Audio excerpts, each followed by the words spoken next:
Hello students, आज हम नई यूनिट शुरू कर रहे हैं। बीएससी पार्ट सेकंड का यूनिट 5 है अपने एसिड्स एंड बेसिस।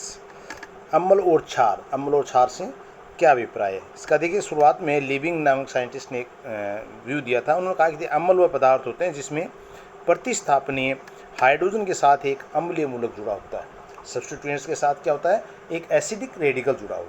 या दूसरा एसिड्स में उन्होंने कहा कि वनस्पति रंजकों के साथ क्रिया कर सके तथा कई जल में अविलेय पदार्थों को घोलने की क्षमता भी रखता हो, उसे हमने क्या कहा, एसिड्स हैं। इस प्रकार से कुछ थ्योरी जिसकी दी गई, जिनमें पहली थी आर्नियस कंसेप्ट, ब्रोंस्टेड-लियोरी थ्योरी और लुईस एसिड बेस कंसेप्ट, इसी प्रकार से लक्स फ्लर थ्योरी। तो इन थ्योरीज़ के बारे में हम पढ़ेंगे इसमें कि इन्होंने क्या क्या सिद्धांत दिए और किस बेस पे थे।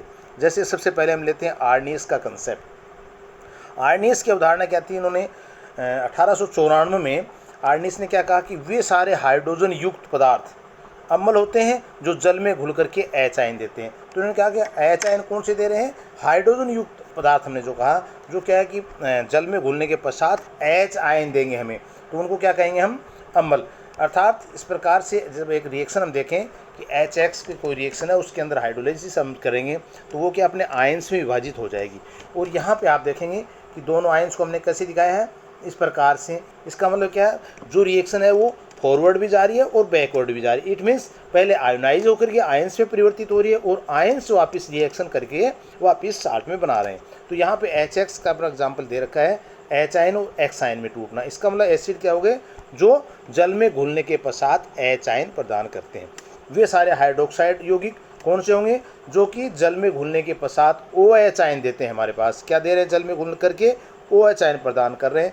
फॉर एग्जाम्पल देखिए, BOH में रिएक्शन करने के बाद B ion plus OH ion. इसका मतलब इस सॉल्यूशन में क्या आ रहा है हमारे पास, विलयन में हाइड्रोक्साइड आयन। तो हाइड्रोक्साइड आयन आने पर हम क्या कहेंगे, वो क्या है, बेस है, एक क्षार की तरह कार्य कर रहा है। उदासीनीकरण वह प्रक्रिया होती है जिसमें किसी अम्ल से युक्त H आयन तथा किसी क्षार से युक्त OH आयन क्या होगा, आयन परस्पर संयोग करके जल का अणु बनाते हैं। यानी H आयन और OH आयन का कॉम्बिनेशन होगा और कॉम्बिनेशन होने के पश्चात H2O फॉर्मेशन होगी और सेल्फ आयोनाइज होकर के, जिसमें कहा कि जल के स्वतः अपघटन के कारण, ये जल का स्वतः अपघटन है होने पर क्या होगा, HOH जो हाइड्रोलिसिस होने के पश्चात H आयन में प्लस OH आयन में कन्वर्ट होता है, जो वापस क्रिया करने के पश्चात क्या बन जाएगा, जल का अणु प्राप्त होगा हमें। तो यहाँ पे H ion equal to OH ion, अर्थात जल संख्या क्या है इसका, एक उदासीन के रूप में हमने इसको बताया कि उदासीनीकरण कैसे होता है। तो विलयन में अब H आयन की संख्या कैसे बढ़ाई जाए, या विलयन को एसिडिक कैसे बताया जाए, या किसी विलयन को हम कहते हैं ये बेसिक विलयन है, ये किस बेस पे आधारित है कि उसके अंदर नंबर ऑफ हाइड्रोजन आयन कितने हैं, नंबर ऑफ OH आयन कितने हैं, इसके ऊपर निर्भर करेगा। देखिए, विलयन में H आयन की संख्या हम दो प्रकार से बढ़ा सकते हैं। कैसे, पहला ऐसा पदार्थ डाला जाए कि उसके अंदर प्रोटॉन मुक्त हों, यानी प्रोटॉन जो है वो मुक्त हों, एक तो ये तरीका हो सकता है। दूसरा ऐसा पदार्थ डालें कि OH आयन को वहाँ से हटाने वाला हो, OH आयन को हटा दे, जिस प्रकार से ये OH आयन को हटा दे। तो दोनों तरीके क्या हो जाएंगे, विलयन में H आयन की संख्या को बढ़ाने का कार्य करें। इसी प्रकार से OH आयन की संख्या को बढ़ाने की हम बात करें तो वो भी दो तरीके हैं, या तो उसमें ऐसा पदार्थ डालें कि OH आयन बढ़ जाएं, या ऐसा पदार्थ डालें कि प्रोटॉन से क्रिया करके प्रोटॉन को वहाँ से हटा दे। ये दोनों एग्जाम्पल हमने दिया। सोडियम हाइड्रोक्साइड का हाइड्रोलिसिस होने के बाद H ion, sodium ion plus OH ion, इसका मतलब OH आयन की संख्या इसमें बढ़ रही है। दूसरा, अमोनिया प्लस H आयन के साथ क्रिया, इसका मतलब अमोनिया के साथ जो है H आयन क्रिया करके अमोनियम आयन बना देता। तो यहाँ पे प्रोटॉन को हटाने की परिवर्तित हो रही है। अब इसके बाद आता है कि अम्ल और क्षार की सामर्थ्य क्या, strength of the acids and base according to the Arrhenius theory. Arrhenius theory ने अम्ल और क्षार के बारे में इसकी स्ट्रेंथ के ऊपर क्या कहा कि जिनके वियोजन पर अधिक संख्या में हाइड्रोजन आयन मुक्त होते हों। हमने कहा कि मोर एसिडिक, या ये कहते हैं स्ट्रॉन्ग एसिड या वीक एसिड, और क्या होता है स्ट्रॉन्ग बेस और वीक बेस। तो स्ट्रॉन्ग एसिड कब कहेंगे, जिनके विलयन पर अधिक संख्या में हाइड्रोजन आयन मुक्त होते हों, हाइड्रोजन आयन की संख्या ज़्यादा हो, वियोजन स्थिरांक का मान उच्च हो, वो क्या कहलाएगा, प्रबल अम्ल कहलाएगा, स्ट्रॉन्ग एसिड फॉर्मेशन में आएगा। दूसरा, जिनके वियोजन से कम संख्या में हाइड्रोजन आयन मुक्त होते हों, यानी हाइड्रोजन आयन की संख्या जो है वो ज़्यादा प्रभावी दिखा रही है, सारा रोल किसका है, हाइड्रोजन आयन का। जिनके वियोजन से कम संख्या में हाइड्रोजन आयन मुक्त होते हों, जिनके वियोजन स्थिरांक के मान, या कह सकते हैं क्या हो, कम हो, वो क्या कहलाएगा, वो कहलाएगा दुर्बल अम्ल। अब देखिए ये एक रिएक्शन हमने दिखाया कि HCl हाइड्रोलाइज हुआ, क्या बना, H ion plus Cl ion. इसका मतलब हाइड्रोजन आयन का यहाँ पे क्या करें, प्रबल अम्ल है। अगर दुर्बल अम्ल में एसिटिक एसिड की बात कर रहे हैं, acetate ion plus H ion, तो ये क्या हो गया, यहाँ पे एक दुर्बल अम्ल है। तो ये का वियोजन स्थिरांक हम जब निकालते हैं, तो जब वियोजन स्थिरांक निकालें तो KI के है, KA1 क्या है यहाँ पे, कि इसका वियोजन स्थिरांक है, किसका, H का, और KI क्या है, इसका वियोजन स्थिरांक का मान। वियोजन स्थिरांक में क्या है, H ion plus Cl ion. और ये क्या होगा दूसरा, कि हमारे पास जब आयोनाइज होने के पश्चात ये प्रोडक्ट यानी क्रियाकारक क्या है अपने पास, क्रियाकारक ही है हमारे पास H ion plus Cl ion. और ये क्या हमारे पास, ये क्रियाकारक ही है उत्पाद, अर्थात यहाँ से हमने क्रियाकारक प्रोडक्ट की तरफ जा रहा तो H आयन OH आयन परिवर्तित हो रहा है।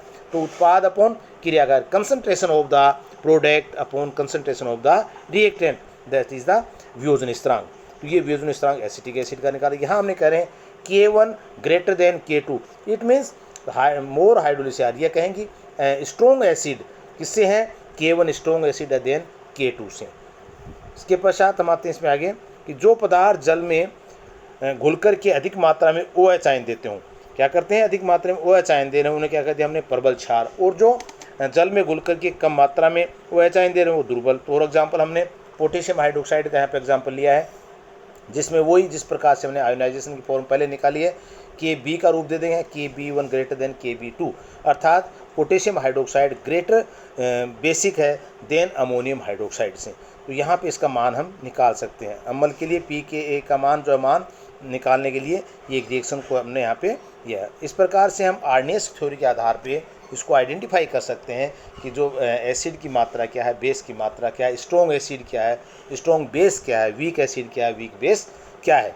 लिमिटेशन है, HCl गैसीय अवस्था में भी अम्ल की भांति व्यवहार करता है। इसी प्रकार से CO2 देखिए, HCl जो हमने कहा गैसीय अवस्था में एसिड की तरह व्यवहार कर रहा है। इसी प्रकार से CO2 SO2 जिनको हमने क्या कहा, अम्लीय हैं, लेकिन इनके अंदर H आयन तो है ही नहीं, तभी इसने कहा कि लिमिटेशन है, इसकी ये कुछ कमियां हैं। तो ये कुछ लवण जो है अम्ल और क्षार की भांति व्यवहार कर रहे हैं, जबकि न तो उनमें H आयन है न उनमें OH आयन है। तो इस प्रकार से आर्नेस की थ्योरी जो वो समाप्त होती है। दूसरी थ्योरी एक और लेते हैं हम इसके अंदर, ब्रोंस्टेड-लियोरी कंसेप्ट, यानी ब्रोंस्टेड-लियोरी की अवधारणा क्या है। इन्होंने 1923 के अंदर प्रोटॉन तस्वीर को उन्होंने पेश किया। वहाँ पे अभी हम क्या कर रहे थे, H आयन की तस्वीर को, OH आयन की तस्वीर ले रहे थे, लेकिन ब्रोंस्टेड-लियोरी ने कहा इसको प्रोटॉन के रूप में हम डिफाइन करेंगे। वियोजन के योगदान की कोई आवश्यकता यहाँ पे नहीं है। विलायक क्या है, वहाँ पे हमने कहा जलीय विलायक के अंदर, डिफरेंस दोनों में ये आएगा। आर्नेस ने क्या कहा था, जलीय विलायक के अंदर। ब्रोंस्टेड ने कहा कि विलायक का योगदान इसमें नहीं है। प्रोटॉन डोनर एक्सेप्टर थ्योरी के नाम से भी इसको जानते हैं कि प्रोटॉन डोनर है या प्रोटॉन एक्सेप्टर का कार्य हो रहा है। वे सारे पदार्थ अम्ल होंगे कौन से, जो प्रोटॉन देते हैं, और वे सारे पदार्थ क्षार होंगे जो प्रोटॉन ग्रहण करते हैं। दो चीज़ हमें देखनी पड़ेंगी कि प्रोटॉन देने वाले और प्रोटॉन ग्रहण करने वाले। ये प्रोटॉन डोनर के ऊपर हम कह सकते हैं प्रोटॉन एक्सेप्टर और डोनर थ्योरी का नाम इसको दिया गया।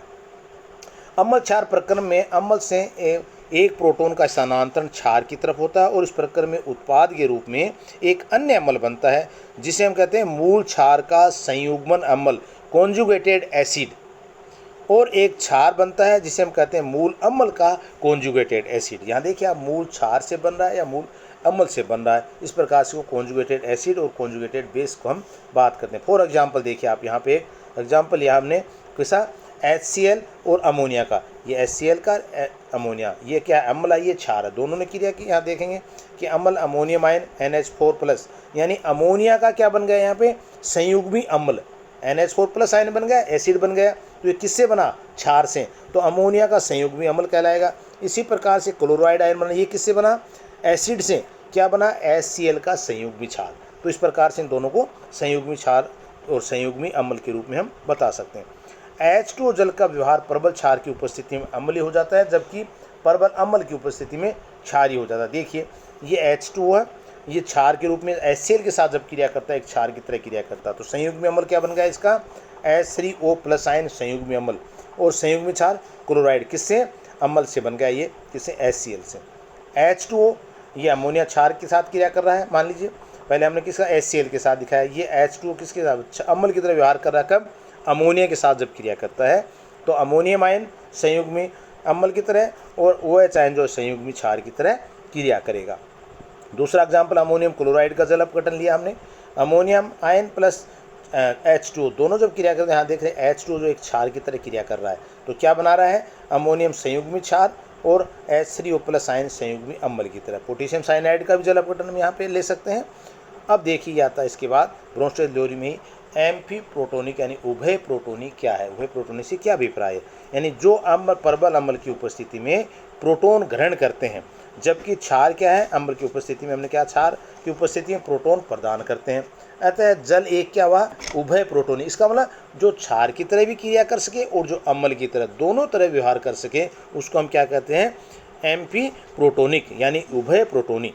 एसिटिक एसिड भी एक उभय प्रोटोनी है। कैसे, प्रबल क्षार की उपस्थिति में एसिटिक एसिड एक अम्ल की भांति व्यवहार कर रहा है, जबकि प्रबल अम्ल की उपस्थिति में इसका व्यवहार क्या, क्षारीय हो जाता है। देखिए रिएक्शन में आप देखेंगे यहाँ पे कि एसिटिक एसिड है, ये देखिए ये एसिटिक एसिड क्षार की उपस्थिति में क्रिया करके संयुग्मी क्षार संयुग्मी अम्ल बना रहा है। इसी प्रकार से एसिटिक एसिड जो है वो HNO3 की क्रिया के साथ क्रिया करके संयुग्मी अम्ल और संयुग्मी क्षार बना रहा है। तो एसिटिक एसिड का व्यवहार भी क्या है, एक उभय प्रोटोनी, एक में अम्ल की तरह क्रिया कर रहा है, दूसरे में क्षार की तरह क्रिया कर रहा है। अर्थात कोई भी अम्ल व उसका संयुग्मी क्षार, कोई भी अम्ल या उसका संयुग्मी क्षार अथवा कोई भी क्षार तथा उसका संयुग्मी अम्ल परस्पर एक प्रोटोन द्वारा संबंधित होते हैं, related to the one proton, ये conjugated acid and conjugated base.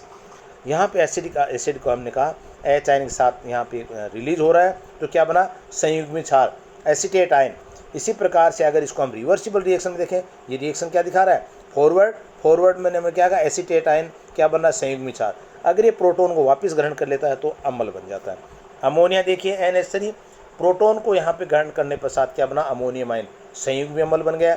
वापस अगर प्रोटोन यहाँ से रिलीज होता है क्या बन जाएगा, क्षार अमोनिया। फिर तो यहाँ पे एसिटिक एसिड का हमने देखा कि जल के साथ दोनों जल, एसिटिक एसिड एक दुर्बल अम्ल है, जल यहाँ पे एक दुर्बल क्षार की तरह क्रिया करता है, जो क्या बना रहे हैं, प्रबल क्षार प्लस प्रबल अम्ल, एसीटेट आयन और H3O plus ion. Acetic acid ammonia के साथ क्रिया करता है, प्रबल अम्ल और प्रबल क्षार दोनों क्रिया करके क्या बना रहे हैं, देखिए CH3 दुर्बल क्षार और अमोनियम दुर्बल आयन। तो इसका मतलब क्या हुआ, किसी अम्ल अथवा क्षार की प्रबलता स्ट्रेंथ जो है कि क्या करता है, विलायक की प्रकृति से बहुत अधिक प्रभावित हो रही है। अतः क्या कहा, एसिटिक अम्ल जलीय विलयन में तो बहुत दुर्बल अम्ल है, लेकिन द्रव अमोनिया में एक प्रबल अम्ल की भांति व्यवहार कर रहा है। इसका मतलब ये है कि कोई भी एसिड और बेस है, उसकी स्ट्रेंथ जो है वो किसके ऊपर निर्भर करेगी कि विलायक की प्रकृति क्या है, नेचर ऑफ द सोलवेंट की प्रकृति क्या है, उसके ऊपर निर्भर करेगी। तो इस प्रकार से देखिए एक प्रोटोन एफिनिटी का भी पार्ट देख लेते हैं, छोटा सा है। B प्लस H आयन को ग्रहण कर रहा है, इसका मतलब संयुग्मी क्षार बन गया BH प्लस आयन। मुक्त अवस्था में, प्रोटोन अवस्था में X प्लस H आयन के साथ HX आयन, या यहाँ पे हमने कहा प्रोटोन बंधुता। इसका मतलब एफिनिटी ऑफ द प्रोटोन, क्या किसी क्षार के लिए प्रोटोन बंधुता का मान जो है वो जितना उच्च होगा, जितना हाई होगा, उसकी क्षारकता का मान उतना ही अधिक होगा। जैसे NH3 H2O HF की क्षारकता का घटता हुआ क्रम हम देखें तो यहाँ पे आप देखेंगे कि अमोनिया सबसे ज़्यादा, उसके बाद H2 फिर HF। इस प्रकार से इसको हम एक घटते हुए क्रम में भी व्यक्त कर सकते हैं। किसी अम्ल के ऋण आयन के लिए प्रोटोन बंधुता का मान जितना उच्च होगा, उस अम्ल की प्रबलता भी उतनी ही कम होगी। देखिए CH4 NH3 H2O HF में अगर हम देखें तो आप देखें सबसे ज़्यादा किसकी बताइए यहाँ पे, प्रोटोन बंधुता HF की, उसके बाद H2O, उसके बाद NH3, फिर CH4। तो इस प्रकार से हम इसको घटते हुए क्रम में भी व्यक्त कर सकते हैं। अब आता लास्ट इसका कि limitation of the Bronsted theory. Bronsted theory में भी क्या कुछ कमियां रहीं, वो कमियां क्या हैं, HCl व NH3 के अम्लीय व्यवहार क्षारीय व्यवहार की तो हम व्याख्या सरलता से कर रहे हैं यहाँ पे कि एसिडिक करेक्टर इसका है या बेसिक करेक्टर है, लेकिन ये सिद्धांत हमें BF3 के अम्लीय व्यवहार की व्याख्या करने में असमर्थ है। उसके अंदर ये नहीं बता रहा क्योंकि इसके अंदर प्रोटोन भी नहीं है, ना इसके अंदर H आयन है, OH आयन है। तो ऐसे पदार्थ को हम कैसे आइडेंटिफाई करें कि ये एसिडिक है या बेसिक है। दूसरी कमी क्या रही कि द्रव लिक्विड SO2 जैसे अप्रोटोनिक, प्रोटोन नहीं है, एजलीय विलायक में संपन्न होने वाली अम्ल क्षार अभिक्रिया भी इस सिद्धांत के आधार पर नहीं समझाई जा सकती हैं। तो इस प्रकार से आर्नेस की थ्योरी और ब्रोंस्टेड थ्योरी दोनों थ्योरी के अंदर क्या लिमिटेशंस रही हैं, उनको हमने आगे आइडेंटिफाई करने के लिए उसके बाद लुईस बेस थ्योरी कंसेप्ट आएगा जो नेक्स्ट मिलेंगे। Thank you.